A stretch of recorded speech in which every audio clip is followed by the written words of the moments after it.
Today's daf is daf Kuf Yud Aleph, and we'll start with Omer Reish Lakish, just 4 lines down from the top of the Omer. I have to tell you, this is, on the one hand, it's a relatively easy daf, but on the other hand, I feel uncomfortable with this daf because it's a further study of Shedim and Kishuf. But look, we'll do the best we can. There are 4 things that incur the wrath of the mazikin, and therefore you're gorem ra liatzmo. You're causing your own death. And the Gemara, after listing the 4 things, is going to analyze each one separately. And Baruch Hashem, at the end of the day, you'll see that there's so many conditions and so many limitations that it's not so dangerous if we're just careful. The first one, Eluhein, is Hanifne bein dekel lekosel. In other words, he has a bowel movement in a very tight spot between a wall, a kosel, and a date palm tree. And we'll see that that's where the mazikim like to have their own territory, and you're sort of invading their territory, and it's a very tight spot. So it's you and the mazikim. It's like a face-to-face confrontation. A second case, which is very similar, is ha'over ben shnei dekolim. There are 2 trees that are near each other. There's very little space between them, and the mazikim occupy that space. And if you go in there, you're pushing them out, and that incurs their wrath. Hashoseh mayim she'ulim. He borrows water from someone. This is a special halach in water. Water apparently carries mazikin in it. Va'over al mayim shfuchim. And there's water spilled on the ground, and he passes over them. The Gemara is going to give us many different ways of avoiding these problems and, in a sense, detonating the danger.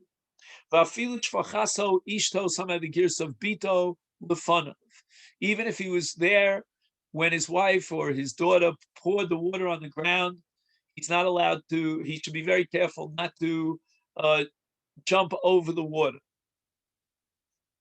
So now the Gemara goes through each one of these 4 categories. Hanifne bein dekel lekosel. What is the problem if he goes into that area in order to defecate between the wall and a palm tree? Lo amarin el delesle arba amos, because it's a very tight spot. The distance between the wall and the palm tree is less than 4 amos. Aval islay arba amos leslanba. But if the space, the distance between the palm tree and the wall is more than 4 amos, then there's no problem, because live and let live. We leave the mazikin plenty of room. We're not occupying their space, and that's fine. And v'chilesle arba amos, and even if it's less than a 4 amos, so now we're really entering into their domain and we're pushing them out. Lo amarna el deleka dircha achrina. This only applies when the mazikim have no other way to go. That's the only area between the wall and the palm tree where they can go. Aval, but if you leave them ika dracha or dircha achrini leslen ba. If, let's say, you have 2 paths and they both lead into this very narrow area, then you leave one path for the mazikin, you don't push them away, and you have your path, live and let live. Ha'over ben shnei dekolim. Now, once again, I couldn't find anyone who says this, but it seems to me that if you pass between 2 palm trees, again, there's no 4 amos distance between them. If there are 4 amos between the 2 palm trees, that should be okay. The Gemara is going to give us a different explanation, which might apply even within 4 amos, where there is a danger area. Lo amarn el delo paskinu rishus harabim. There's no public thoroughfare. Sometimes you can have an area between 2 palm trees. Like, for example, if you go down to Miami Beach, Florida, where there are lots of palm trees, you'll see sometimes the palm trees are pretty close to each other, and the derech harabim has to go through the palm trees. In such a case, you're out of danger. Why? Because when there's an intersection of a public thoroughfare, then the mazikim don't like to occupy those places. So in other words, even though we're afraid of the mazikim are also afraid of us. There's no problem if the public thoroughfare intersects and cuts through this area between two dekolim. And again, I'm going to insist that that only applies when the two dekolim are within 4 amos of each other. If they're 4 amos plus away from each other, then I don't think you have a problem, even if there's no public thoroughfare that intersects.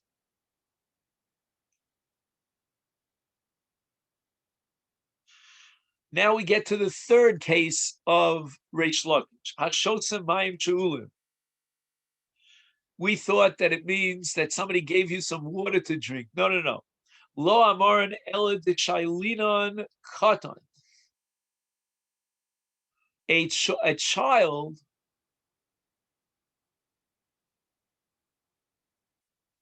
now just 1 second here. I just want to see one thing here.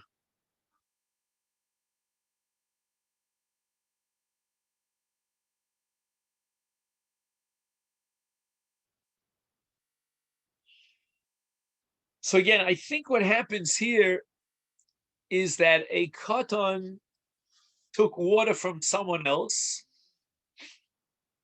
and now you want to drink that water.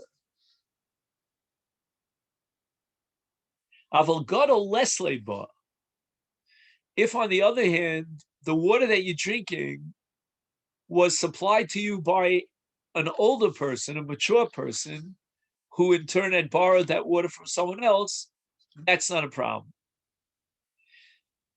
Again, just my heart tells me that when a katan takes this water, although the Gemara does use the word she'ela, that he borrowed the water, but it does sound to me a little bit iffy that maybe the katan didn't have full rights and he didn't get a full agreement. You're relying on the katan. Now, water was an expensive and relatively rare commodity back in the day.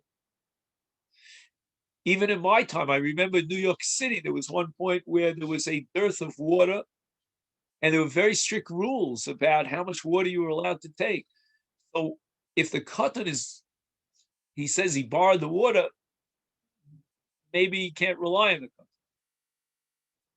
And then the Gemara says, Afilu shailina katan, even in the worst case scenario that this was borrowed by a katan, lo amaran el bisada, de lo shchiche. Out in the field, water is a rare commodity. And again, my argument would be that when the katan presents you with this water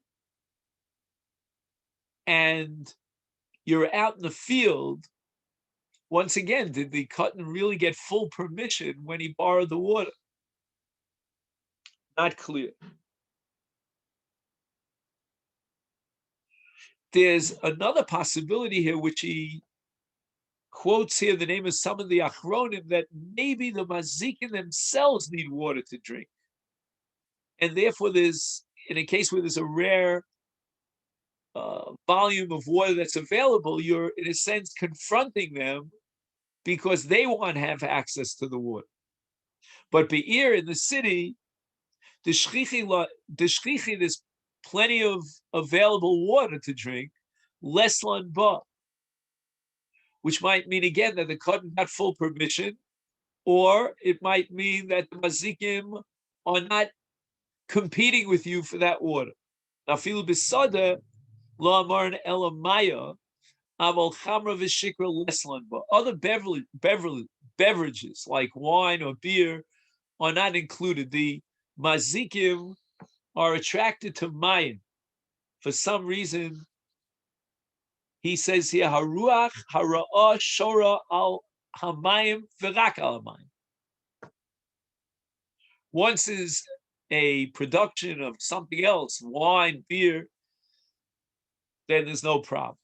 So again, just to summarize, when we're talking about a katan out in the field where there's a limited amount of water and only water, and he, so to speak, borrows the water and he gives you the water to drink, that's ruach ra shora alamayim. That's dangerous. The fourth category of Reish Lakish was over almayim shfuchim.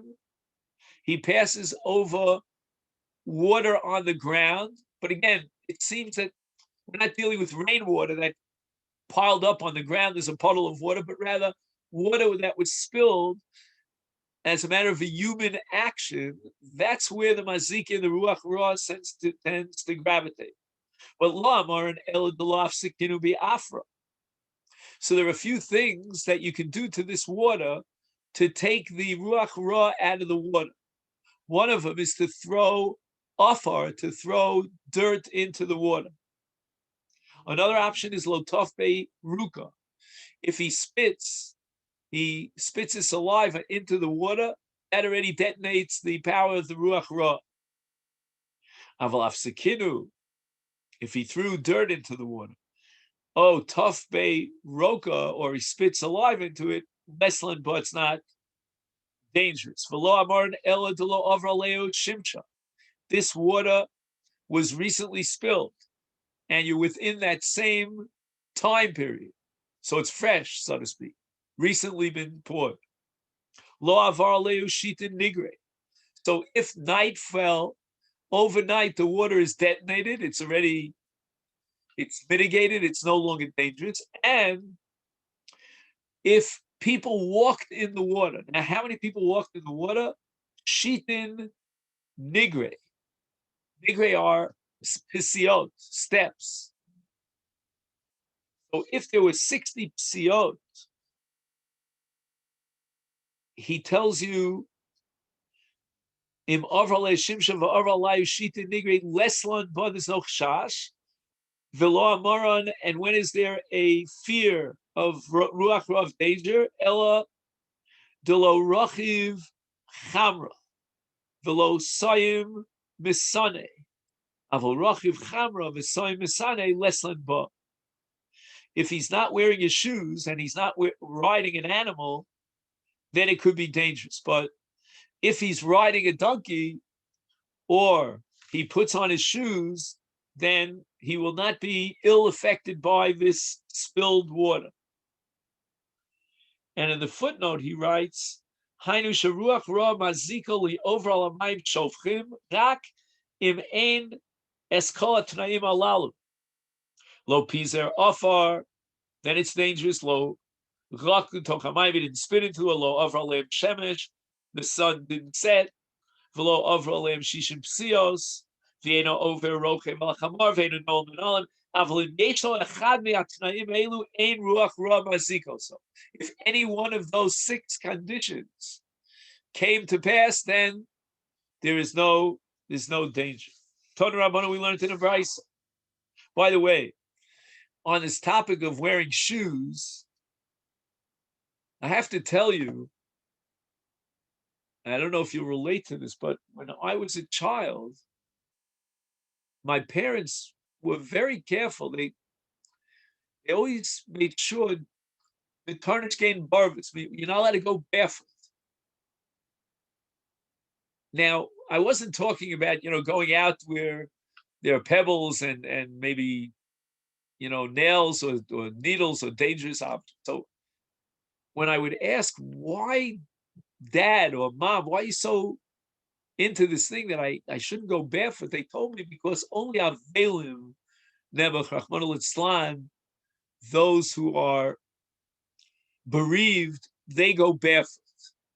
Because one of the Surim during the Shivas Yimei Avelim is Ni'ilas HaSandal. But, I'm wondering, that might be true. There are days that we go barefoot, like, for example, on Tisha B'Av. All right, that might be Avelus as well. But Yom Kippur, that's not Avelus. Adarabba, we compare ourselves to the Malachi Asharis, and we don't wear shoes. When Moshe Rabbeinu meets HaKadosh Baruch at the snare, God tells him to take off his shoes. He's in a Makom Kodesh. So I don't know if going barefoot is necessarily indicative of Avelus, unless you want to, you associate in your mind. I was just wondering if maybe, the fear of going barefoot is that from this Gemara, you might go over something that has a Ruach Ra'ah, and you step into water, spilled water, and it might have an effect on you. And this already sort of entered into the mentality over the generations that we should never go barefoot, that shoes protect us, even from demons. Tana Rabbanu, we learned to the Brisa Shlosha, Ein Mimatzin. Okay, now, Ein Mimatzim v'lo mismatzim means that Mimatzim means we shouldn't go through, and mismatzin means that we shouldn't be on the outside. I'll explain it as we go along. Eluhein hakelev hadekel v'ha'isha. So it means the following: that ein mimatzin means that you shouldn't walk between two dogs, or two palm trees, or two women. Two pigs. Two snakes.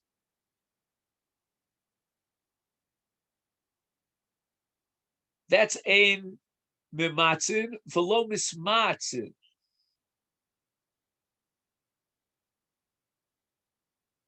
He says here, lo yavar ish echad beinehem.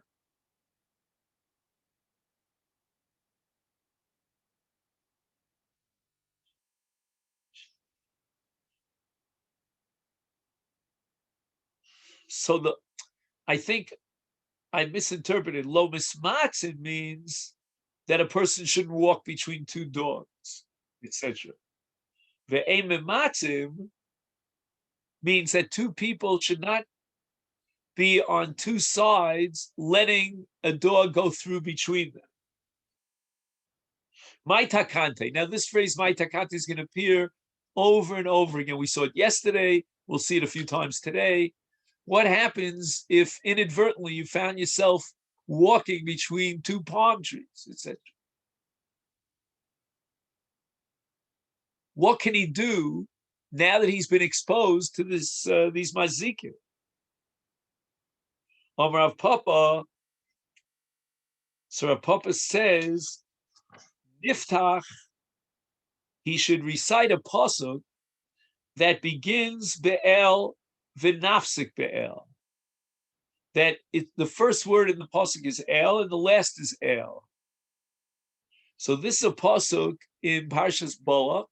It's actually two psukim. The Gemara is combining two contiguous psukim and making them into one continuous pasuk. The pasuk starts el motzi'am mitzrayim kisafos re'em lo ki lo nachash b'Yaakov lo kesem b'Yisrael ka'esi omer liYaakov l'Yisrael ma Paul el. So it begins with kel and it ends with kel, and the subject of the pasuk is protection against the kesem and nachash, different types of sorcery, etc.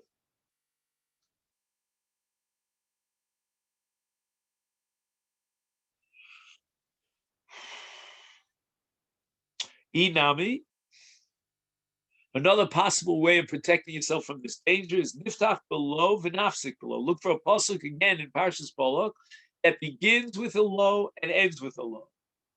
And what is that? Lo ish el v'chazev uben adam yisnachem hahu omar v'lo yaseh v'diber v'lo yikimenu. Now it's interesting because Gemara says that it ends with a lo. This doesn't really end with a lo. It ends v'lo yikimenu. But I guess that's good enough. Now Tosas quotes Rabbeinu Chananel And he has a different pasuk. Lo titsheni elokai v'lo tatzveni shamreni ki ishan bas ayin terem ekra taneni v'al tomar lo. The only problem is that Rabbeinu Chananel is not quoting a pasuk; he's quoting a tefillah, and the tefillah opens with lo and ends with lo, so it does have a certain advantage over the pasuk in Bola. Hani beitrei dematza lahu isha nida. So this is a case. We said before that a person shouldn't go in between two women, and a woman should not go in between two men. Now, in this case, a nida went between two men, and the Gemara says that's very dangerous. In betchilas nidasahi horeges echad mehem. Now, the word horeges says the Ben Yoyadam doesn't mean that she kills them, but she injures them. In this case, she'll injure one of them. We don't know which one. But that's because she's a nida in the early stages of nidus. And that's apparently when she is most powerful in a negative sense. In Besof Nidas, when her nidus is sort of tapering off, then Mariva Osa Beineim, she'll cause them to have some sort of an altercation. My takante, and again, the Gemara says, how do you deal with it if she went through? Is niftach bekel v'nafsik bekel.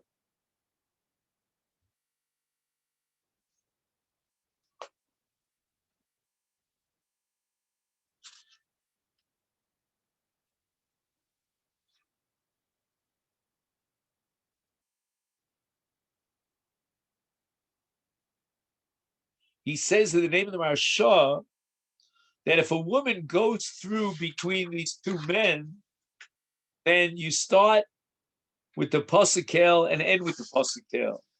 If, on the other hand,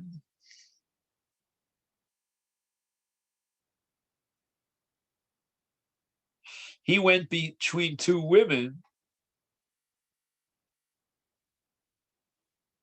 then ish over beineim, if the man went through two women, between two women, then he should read the second pasuk of niftach below v'nifsak below.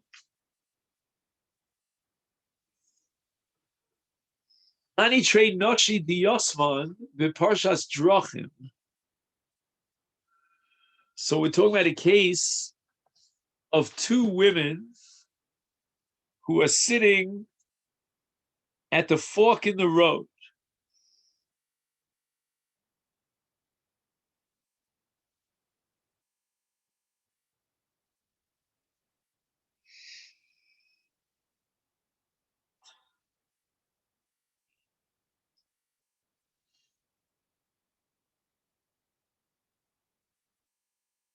Chada b'hai gisa d'shvila, v'chada b'idach gisa.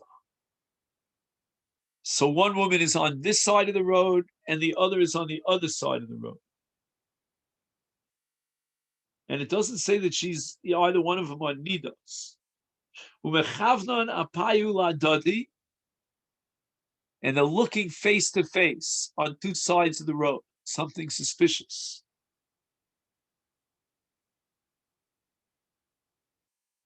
Vaday bikshofim askina. They're doing kishuf. They're waiting for someone to pass in between them, and they're going to zap them. They're going to spook them out with some witchcraft, which is even more dangerous than mazikin.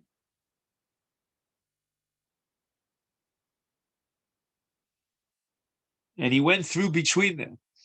My takanti, what should he do? If he could avoid going between them, and he has another option, another derech, that's what he has to do. But he leka derech achrina. he should grab someone with him, and ninkitu liyadayu bahari adodim in. They should pass while they hold each other, maybe arm in arm or hand in hand. I don't know. So that's going to protect them against the machshefos. The ileka inishachrini. If there's no one else to be had, nema hach. He should recite a certain incantation. Reminds me of Gemaras we had in Masechet Shabbos. Agras, Azlas, Asia, Belusia, Miskatla, Bechek Kova. So he gives 4 names here of different machshefos, of sorcerers, and he concludes by saying, they've already been slain. Kvar harugim heim bechitzim. With arrows. They've been already killed with arrows. All right, this is based on various psukim. Haiman de poga beitza beidna de salka mitfilas mitzvah. Okay, a woman comes out of the mikvah, and he happens to meet her. Now, I think what happens is that when he sees a woman coming out of the mikvah, he gets aroused, and iu kadim umeshamech. If one of them, or I should say both of them, are going to have intercourse, each with their own partner. And the question is, who has intercourse first? If he has intercourse first, then achadole lididei ruach znunim. He'll be overcome by a spirit of immorality, of znus, because he became so aroused. The EU kadma umeshamsha, but if she is the first to have intercourse, then achadole lidida ruach znunim. Then she'll be sort of overwhelmed by this ruach of immorality. Now, I don't know why she's guilty here. But all right. My takante. So again, how do you quote some sort of a passage or recitation? Lema hachi should recite a pasuk in Tehillim. Shofech buz al nidivim vayasem besohu lo derech. He pours scorn upon nobles, and he made them wander in a pathless wasteland. The Shach has a different pasuk in Eov, Shofech buz al nedivim umaziach afikim rafa.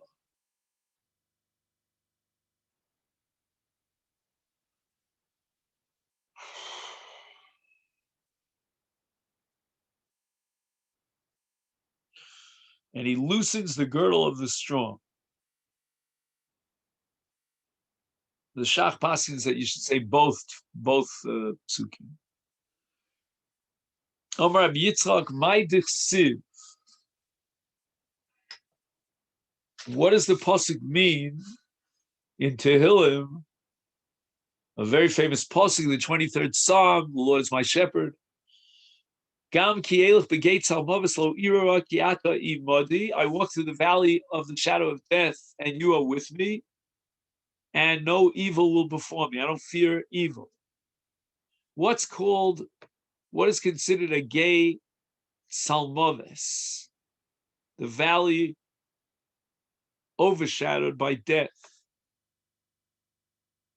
Meaning the pasuk is indicating that there is a certain dangerous situation. So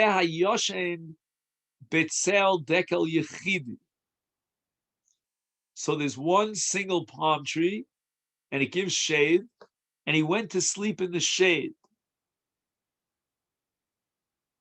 Now, palm trees, I think we've learned this in the past, grow in the lowlands. So that's why the word gay, which means a valley, is appropriate for palm trees. And Gates al Maves, the word tzel, means tzel de kalim, the shade of palm trees.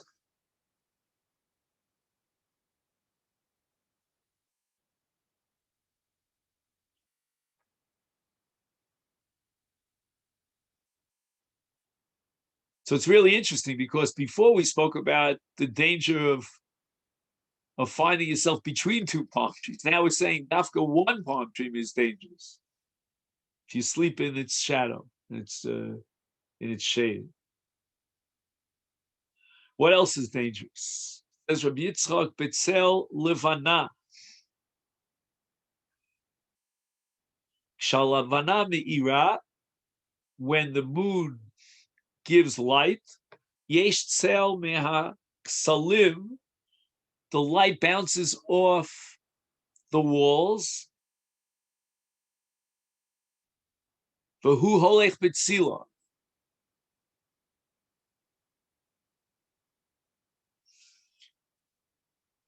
So he's walking in the shadow of a kosel that is reflecting the light or is impacted by the light of the moon. He writes here, Derech hashedim loleches balayla, ukshav levana me'ira, hem olchim b'choshech b'tzel haksolim. So where do the demons hang out? They like darkness. If the moon, and they like night, and if the moon is shining bright, so they gravitate towards the shade of the walls. So that's where you want to avoid going to sleep in such a place. When is it dangerous to sleep in the shade of a single day tree? Tula de chavri loy. But if you have two day trees and they both give shade, and there's an area that's got an overlap of shade from two palm trees, then there's no problem. So the Gemara says, this is strange.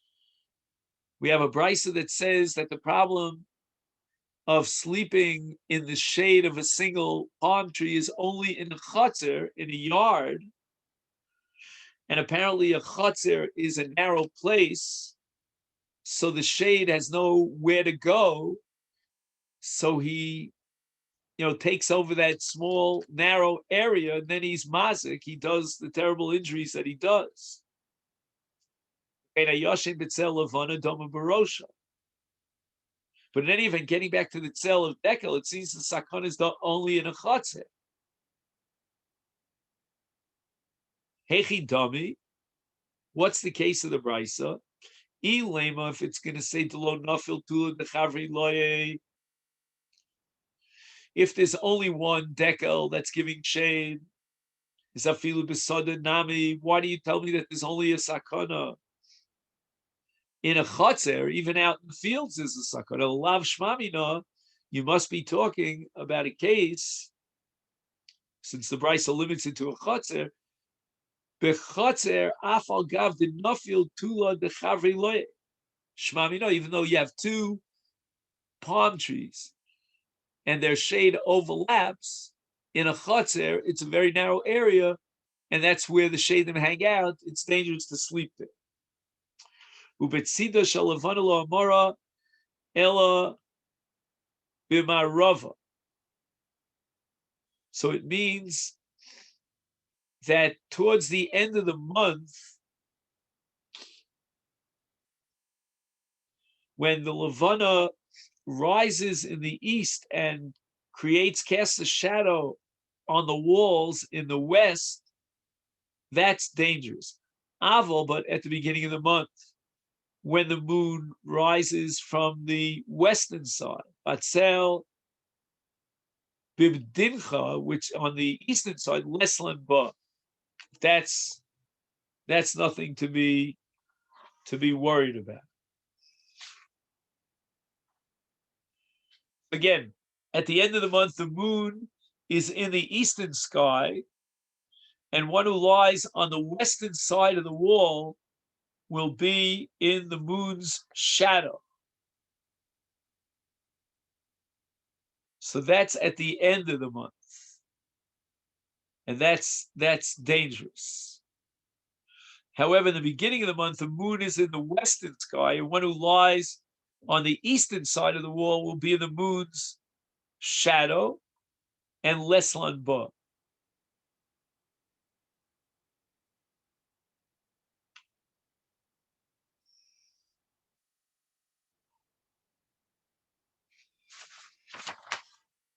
Now we're going to turn to Daf Kuf Yud Aleph Amid Beis.